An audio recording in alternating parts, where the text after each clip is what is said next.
They built a 500-foot concrete wall in the middle of the ocean, the longest reinforced concrete structure in the world, and not a single professional construction worker poured a drop of it.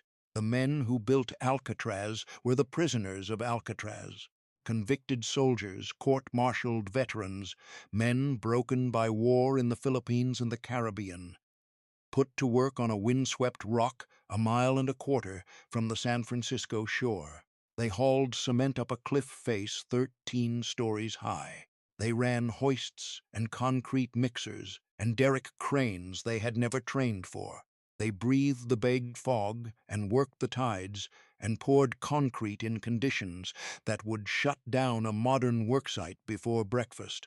And the whole time, armed guards stood above them on the heights with rifles, watching every move. It was a masterpiece of engineering. It was built by men in chains.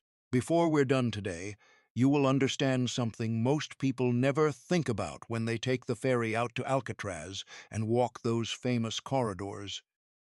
The building that made escape impossible was also a death sentence written in concrete, because what the prisoners mixed into those walls, what they had no choice but to mix into them, was already eating the building from the inside the moment they walked away. The poison wasn't in the guards, it wasn't in the bars or the bay currents. The poison was in the mix. Today we're going to trace exactly how they built the world's largest concrete structure on a 12-acre rock with no fresh water, no road access, no professional workforce, and no margin for failure. We're going to follow the machinery that made it possible, the barges and the hoists and the derrick cranes and the concrete mixers that ran day after day in the bay fog. And we're going to find out what it cost when the men who built it became the first men locked inside it. Because that's the part of the Alcatraz story nobody tells. Not the gangsters, not the escape attempts, not Al Capone mopping floors and Machine Gun Kelly writing letters home. The part nobody tells is the 3 years before all of that, when the building was going up one load of saltwater concrete at a time, and the men doing the work already knew they weren't going anywhere. The rock that wouldn't break by 1906, the United States Army had a problem it could no longer quietly manage. Alcatraz Island had been their military prison for decades, perched on a sandstone rock in the middle of San Francisco Bay. It had housed Confederate prisoners during the Civil War, troublesome soldiers from a dozen frontier campaigns, and the overflow casualties of an expanding empire stretching from Cuba to the Philippines.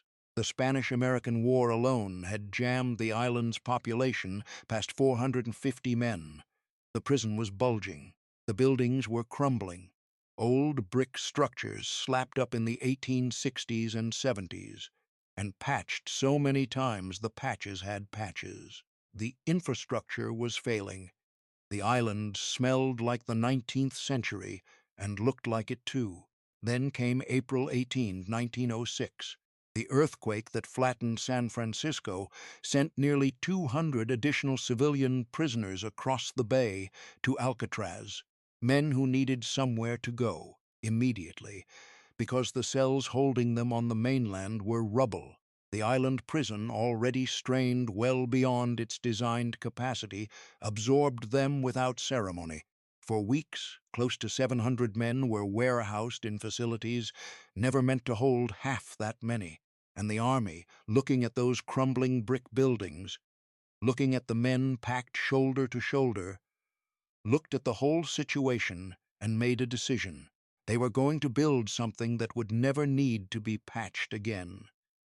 Something permanent. Something the next earthquake, or the next decade, or the next 2 centuries couldn't touch.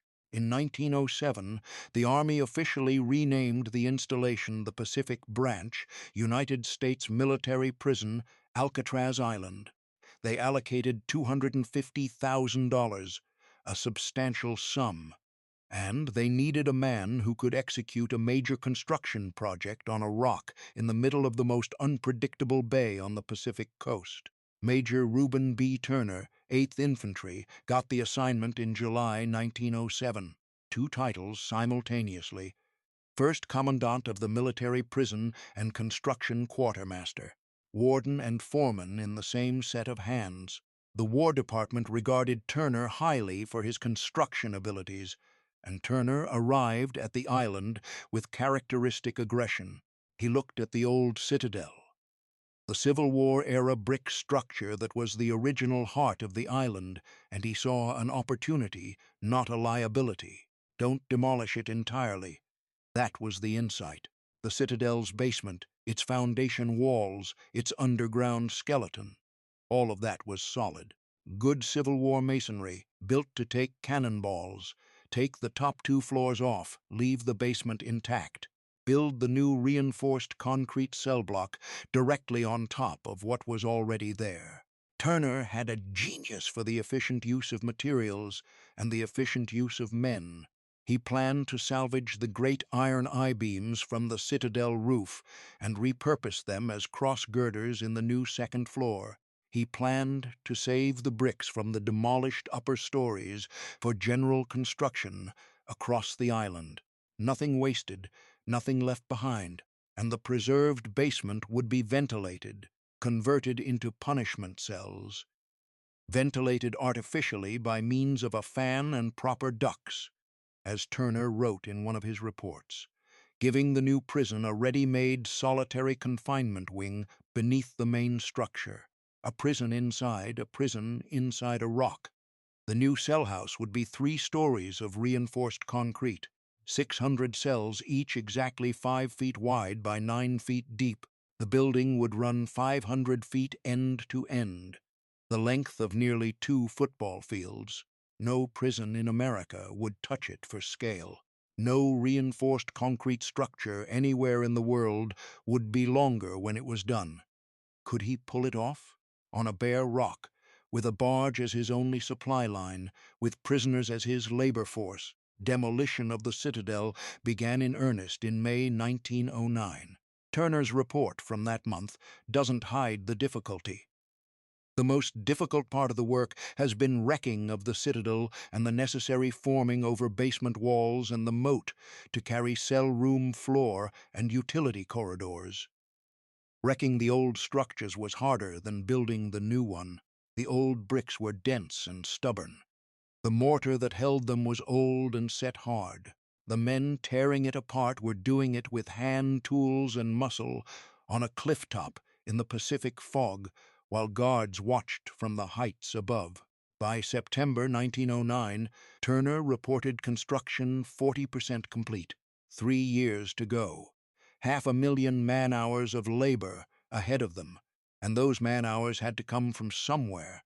The Army's solution was as direct as Turner's engineering: grow the workforce. The prison population was deliberately expanded during the construction years. In 1910, 466 men were on the island. In 1911, 506. By February 1912, the peak month of the construction period, 553 prisoners were on Alcatraz, the highest number in the island's entire history. The Army had concentrated as many men as possible on the island specifically because the construction demanded bodies, men convicted of desertion and assault and insubordination, men who'd committed crimes in the Philippines campaign and been shipped back in irons, men who'd gone to war and come back the wrong kind of changed. All of them were now on a rock in the Pacific, and all of them were going to help build the place that held them. Most of them had never touched a concrete form in their lives. That was a problem for Turner to solve, and he was already solving it in ways that nobody at the time fully reckoned with. They hadn't seen what was coming, not the generals who allocated the budget, not Turner who drew the plans, and certainly not the prisoners who showed up on the island with their papers and their sentences, and were handed a shovel and pointed uphill. Saltwater, steel, and the 13-story climb. Here is the truth about building on Alcatraz Island in 1909. There was nothing there. Not in the way a modern construction site has nothing. There was rock. There was water. There was wind that came off the bay unobstructed and hit the island full force every afternoon. There was fog that moved in without warning and didn't lift until it chose to. And there was a dock at the bottom of a cliff that climbed 13 stories to the construction site at the summit. Everything, and I mean everything, had to come over the water.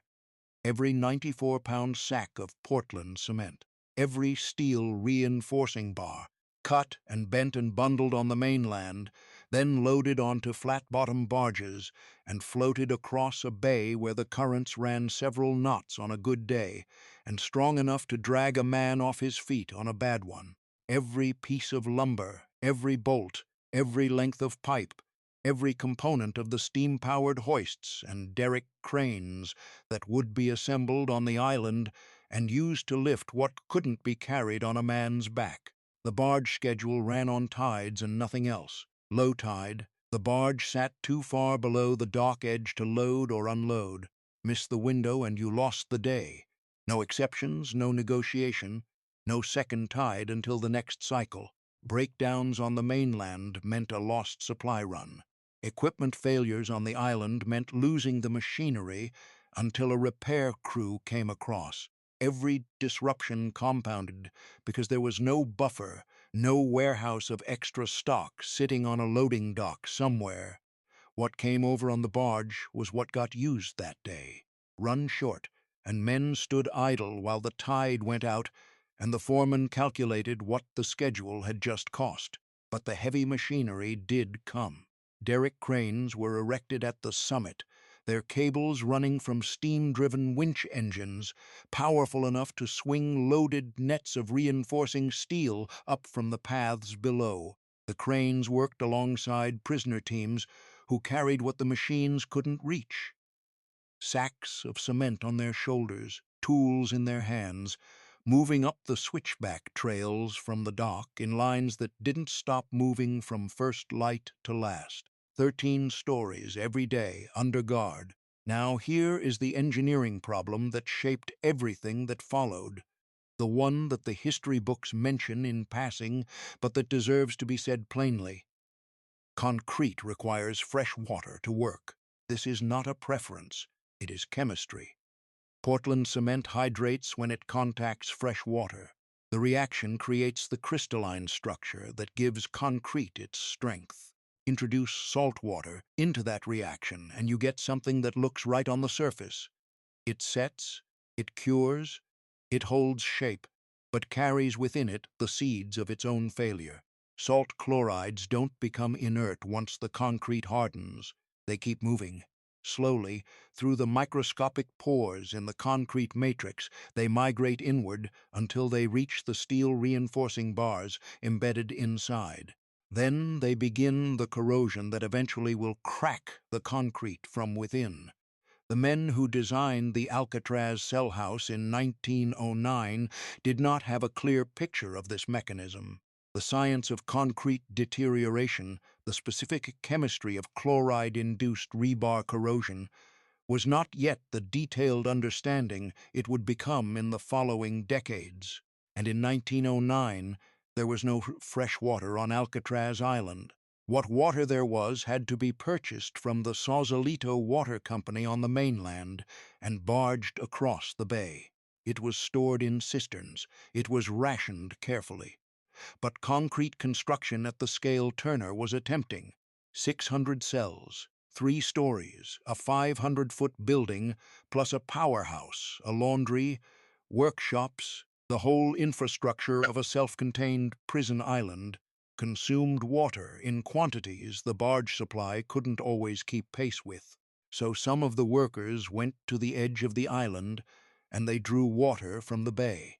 Salt water from San Francisco Bay was mixed directly into the concrete support beams, and when the brick rubble from the demolished citadel was added as aggregate, those dense old Civil War bricks ground down and thrown into the mix to stretch the material further.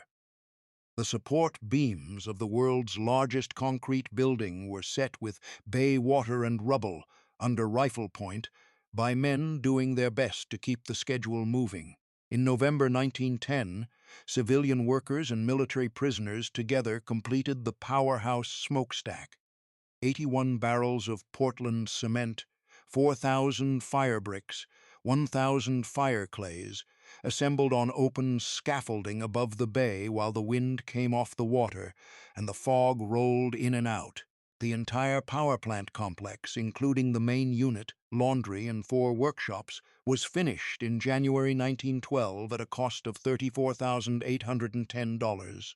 The powerhouse was immediately declared off-limits to prisoners. The men who built it were never allowed back inside. The cell house was finished in early 1912, 500 feet long, 3 stories high, 600 cells, each 5 feet by 9 feet, 3 walls of solid concrete, the 4th wall iron bars, sitting on the preserved Civil War basement which sat on the bedrock of the island, which sat in the waters of San Francisco Bay, the largest reinforced concrete building in the world. And the saltwater in its bones was already beginning its work. The men who poured their own cells. Most of them were soldiers who had broken somewhere between the training camp and the reality of what empire actually looked like at ground level. Men who'd shipped to the Philippines or Cuba as part of America's projection of power and come back wrong, or didn't come back changed, which was sometimes worse. Court-martialed for assault, for desertion, for crimes committed in the gray zones of colonial warfare. They were not masterminds or gangsters. They were men who had been trained to do violent things and then punished for the precision of their application. On Alcatraz, the sentence was labor. The nature of the labor matched the severity of the offense. Lighter sentences earned vocational work, carpentry, metalwork, masonry. Skills that had value on the outside, the Army's version of rehabilitation. But serious offenders went to the rock pile, ball and chain on the exposed faces of the island's cliff edges, breaking stone and moving rubble in whatever the bay chose to throw at them that day. Cold morning fog, afternoon wind strong enough to lean into, salt spray when the tide ran high, and always the guards above, rifles across their arms, watching for any man who thought the water might be a better option than the rock. A mile and a quarter of open bay in 50-degree water. The current pulling toward the Pacific. No one had ever confirmed an escape from Alcatraz military years that reached the mainland. The water was the final guard, and it cost nothing to maintain. But the construction project needed men who could do more than break rocks. The concrete pours required judgment, the right consistency in the mix, the right timing on the pour, the proper setting of the reinforcing steel before the wet concrete went in. Turner's documentation is explicit. The prisoners were unskilled laborers. Training them was a condition of the project's success. He trained them on the job, crew by crew, task by task, turning men who had spent their military careers following orders in the field into something close to construction workers. It took time, and while the learning happened, the risk was real. Think about what it meant to operate a derrick crane without training, on a cliff edge, in the fog, the load swinging on the cable, a net of rebar, or a skip of wet concrete, or a bundled load of timber framing, had weight and momentum that an inexperienced operator could not always predict or control. A badly timed swing in a gust of bay wind could clear a working platform of everyone standing on it. A cable parting under load could send several tons of material dropping without warning. Steam machinery in 1910 operated at pressures that made any seal failure potentially lethal. There were no emergency shutoffs in the modern sense. There was the operator's judgment and the foreman's experience and the willingness of everyone nearby to move fast when something went wrong. And moving fast on those summit platforms meant moving fast near edges that had no guardrails. The concrete work itself demanded a different kind of danger, sustained and invisible. A man standing in a form while wet concrete was poured, and tamped around him was inhaling the caustic dust of Portland cement with every breath. His hands were in the mix constantly, and Portland cement in contact with skin causes chemical burns, not immediately, but cumulatively, over days and weeks of repeated exposure. The men who became the most experienced concrete finishers on the project were the men whose hands showed it first. Cracked skin, chemical abrasion, infections that the island's medical facility treated as best it could. No protective equipment, no masks, no rubber gloves. The guards who watched them work from elevated positions above the platforms had rifles, not first aid kits. Injuries went into the log. Work continued the next morning with whoever could still lift a shovel. Turner needed the schedule. The prisoners needed to survive. Those two requirements ran on parallel tracks that didn't always align. The fog was not a backdrop. It was an active hazard. San Francisco Bay fog comes in dense and cold, reducing visibility on the summit work sites to yards. A man positioning a form on the upper scaffolding, guiding a pour, checking the placement of rebar in the fog, might not see the edge of the platform until he was already too close to it. The drop on the south and west faces of the island was straight to the rocks and churning water below. No harness, no net, no rail in the early construction years. If you fell, you fell. The guards reported it, the work continued. And here is the detail that must be said plainly. In early 1912, as the new cell house neared completion and the cells were equipped, and the iron bar fronts were set in their frames, the Army began transferring prisoners into the building. The construction crews were among the first to move in. The men who had spent 3 years hauling Portland cement up a 13-story cliff, mixing concrete in the fog, setting steel bars, operating hoists and derrick cranes and concrete mixers. Those men walked into the building they had built, and the doors closed behind them. Their cells, 5 feet wide, 9 feet deep, 3 walls of concrete they had mixed with their own hands, 1 wall of iron bars they had positioned and set. The locks that clicked behind them had been installed by men standing on those very floors, working under those very ceilings, breathing the same fog that still came in off the bay. They built it. They lived in it. The tools went back to the quartermaster's storeroom. The cells were occupied. The largest concrete building in the world was now operational as the most secure military prison in the United States. But the construction had left something behind in the walls, something that wasn't in any of Turner's reports, something that no engineer on the project had fully anticipated. And it was getting stronger, not weaker, with every year that passed. The poison in the walls. The 1934 handover from the Army to the Federal Bureau of Prisons was supposed to transform Alcatraz into something new. America's answer to a rising tide of organized crime that Prohibition had made into an industry. Attorney General Homer Cummings needed a prison that could hold men the rest of the system couldn't control, a place so difficult to reach, so brutally secure, so psychologically crushing in its isolation that the worst actors in the country would walk through its gates and simply stop being problems. Alcatraz was the answer. The Army handed over the island in June 1934. Bureau of Prisons engineers came in to assess what they had. The building was 22 years old. It looked older. The iron bars in the cells were the first problem, and the most obvious.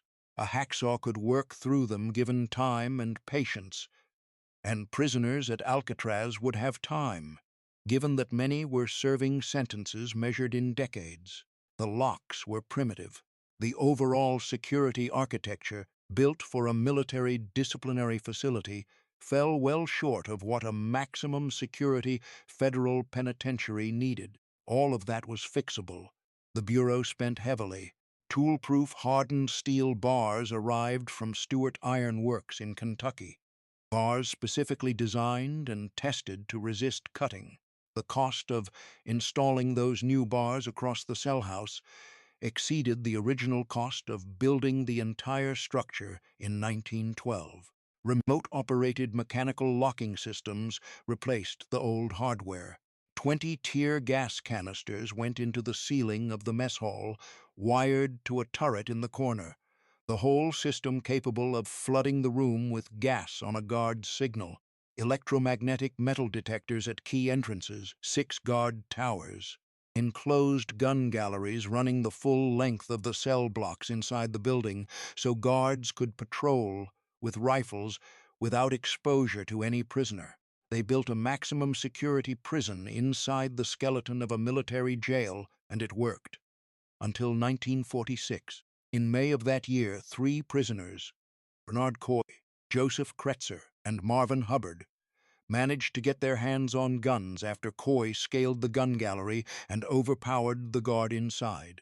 Within hours, the attempt had spiraled into a hostage situation and then into a full military response. Over 2 days, federal officers and Marine Corps veterans blasted through the roof and dropped grenades into the utility corridors where the prisoners had barricaded themselves. When it was over, 2 guards were dead. 3 prisoners were dead. The Battle of Alcatraz had shown that even this fortress had seams, and the Bureau of Prisons responded by adding wire to the gun galleries, cutting gun ports and vision panels into the exterior walls, installing mirrors at corridor intersections for all-around visibility. More steel, more concrete, more layers. But underneath all of it, the real problem had been accumulating for 34 years. And it had nothing to do with guns or hostages or escape attempts. The chlorides had been migrating since 1912. The cold, salt water of San Francisco Bay, the constant fog, the wind that came off the open Pacific carrying salt spray and deposited it on every exterior surface every day. All of it had been driving chloride ions into the concrete for more than 3 decades. The concrete, for all its apparent solidity, was microscopically porous. The chloride front moved inward, invisibly year by year, and when it reached the steel reinforcing bars, the rebar that Turner's men had positioned with such care in those 1909-1912 pours, what it found there was iron in the permanent presence of moisture and salt. Corrosion began, and it continued, and it expanded. Corroding steel does something concrete can't accommodate. It grows. The rust that forms on corroding rebar has greater volume than the original metal. It pushes outward in every direction, with forces measured in thousands of pounds per square inch. The concrete surrounding the rebar has no flex, no give. It cracks, first hairlines invisible from a distance. Then the cracks widen and water gets in, accelerating the corrosion further. Then the surface concrete begins to spall, chunks and slabs breaking free and dropping away, exposing the corroding steel directly to the air, which corrodes even faster. The saltwater concrete they'd mixed in 1910 was killing the building from the inside. The ironwork that had been installed in 1934 with such confidence, the tool-proof steel, the mechanical locking systems, the tear gas infrastructure, had largely held. But beneath the floors and behind the walls, in the structural concrete itself, the decay was advancing on a schedule nothing human had set or could stop. By the late 1950s, the Bureau of Prisons was facing numbers that made Alcatraz's future impossible to defend in a budget meeting. $10 a day per prisoner against $3 at any comparable mainland facility. Every week, nearly 1 million gallons of fresh water had to be brought by tug and barge from the mainland. Every item of food, every supply, every piece of maintenance equipment, same route, same cost. The island's isolation was its security and its ruin simultaneously. In 1954, the engineering assessment came back. $4 million in repairs needed to keep the building safe and functional. The government looked at that number and deferred. Not no, just not yet. And the salt kept moving. Maintenance crews doing routine work began finding things that weren't supposed to be there. Cracks in load-bearing members, concrete faces that sounded hollow when struck, the telltale thud of a spall forming behind the surface. In the basement sections of the building, water intrusion was accelerating the corrosion. The old Citadel basement that Turner had so carefully preserved as punishment cells was damp, always damp, the moisture wicking through the rock and into the concrete from below. Down there the chemistry ran faster than anywhere else in the building. Down there the rebar was disappearing. By 1963, the estimate had risen to 5 million, and in some sections of the building there was no longer anything to estimate, because the steel girders that formed the structural skeleton were gone, rusted through. Maintenance crews had quietly replaced them with wooden timbers, which at least wouldn't corrode further. The most secure prison in America was being held up, in places, by wood. On March 21, 1963, the last 27 prisoners were taken off Alcatraz. They came down to the dock, with heads bowed and bodies chained, the same way men had been arriving on the island for more than a century. They boarded the boats in two groups. Guards and their families followed in a third crossing. One prisoner walked off the island and left 6 words behind him that said everything. Alcatraz was never no good to nobody. The prison that prisoners built had been eaten by the bay those prisoners had drawn water from. The salt water in the concrete had won. The building was still standing, barely, but it was finished as a prison. It would be decades before anyone understood the full cost of what had gone wrong in those walls. The rock still stands. Here is what you see today when you take the ferry out to Alcatraz and stand at the base of the main cell house, a massive gray concrete structure that looks older than it should. Sections of the exterior wall show layers of patching, old repairs over older repairs, each generation of conservators doing what they can against a process that never truly stops. The chloride-induced corrosion of the 1909 to 1912 concrete is still active. The rebar is still corroding in some members. The concrete still spalls in places where the rust has expanded enough to crack the cover. Every night, the bay fog deposits more chlorides on every surface. Every morning, the building has absorbed a little more of what will eventually bring sections of it down without intervention. The National Park Service has been managing the island since 1972, when the federal government transferred it to the Golden Gate National Recreation Area. More than 1.4 million visitors come every year, and every year the engineering reports get thicker and the repair costs get larger. The Great American Outdoors Act provided $63.6 million for rehabilitation of the hospital wing alone, seismic upgrades, structural repairs, replacing deteriorated steel reinforcement, strengthening foundation walls that have no reinforcement at all, no rebar, just concrete, poured by prisoners who used what was at hand. A separate $50 million renovation project is underway, with Tutor Perini as contractor and substantial completion expected by 2027. Exterior wall repairs, hazardous materials removal, replacement of rusted steel supports, new storm windows to slow the chloride infiltration. The running total to stabilize what those prisoners built in 3 years is approaching $120 million and still climbing. And the underlying chemistry hasn't been solved. It's been managed. There is a difference. Now there is a new dimension to the Alcatraz story. In 2025, President Trump directed his administration to develop plans to reopen the island as a functioning prison again. Attorney General Pam Bondi and Interior Secretary Doug Burgum toured the facility. The announcement came. Work was beginning to assess and potentially rebuild. The most famous closed prison in America was being considered for reopening.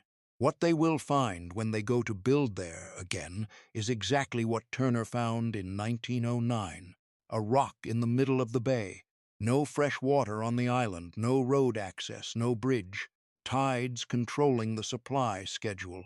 Everything that needs to arrive must float across 1.25 miles of open water through currents strong enough to pull a man under, be unloaded at the dock, and be carried up to the building site.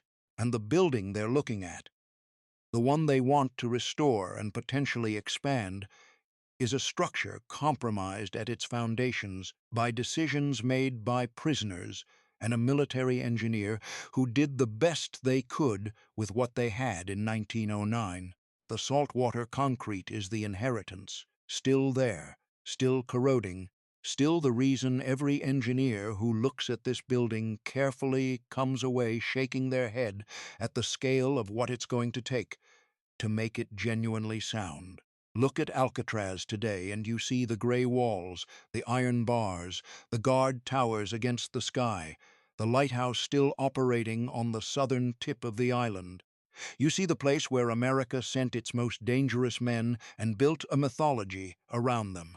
Capone doing laundry, Machine Gun Kelly walking the yard, Frank Morris and the Anglin brothers vanishing into the bay on a raft made from raincoats.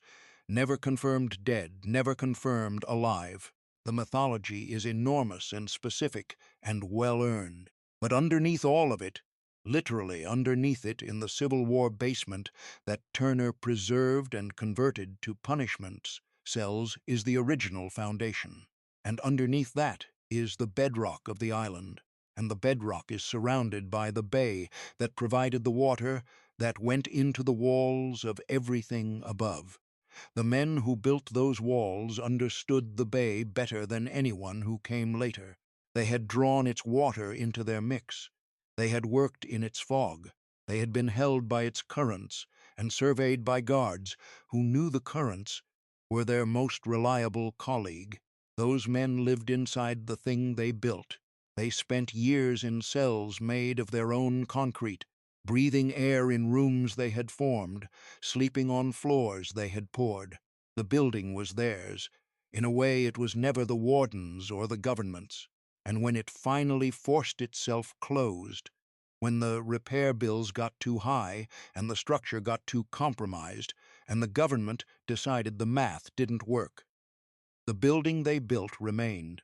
It is still there, still fighting the bay, still being shored up by people who understand the problem now, in ways that the prisoners mixing saltwater concrete in 1910 never could, still drawing visitors who walk through the corridors and feel the weight of the place without knowing, most of them, that the weight is literal, that the concrete above their heads was poured by convicted men, that the cells they stand in were built by the people who would live in them, that the bay outside the windows was inside the walls the whole time. No prisoner ever successfully escaped from Alcatraz Federal Penitentiary. 14 attempts, 36 men, 23 caught, 8 dead in the water, 5 missing, presumed drowned, never found. The bay held them all. And the bay was in the walls. They don't make prisons like that anymore. Not the buildings, and not the men who were forced to build them. Progress has a price. On Alcatraz, the men who paid it poured the price into the walls and then moved inside. The rock is still standing. The bay is still winning.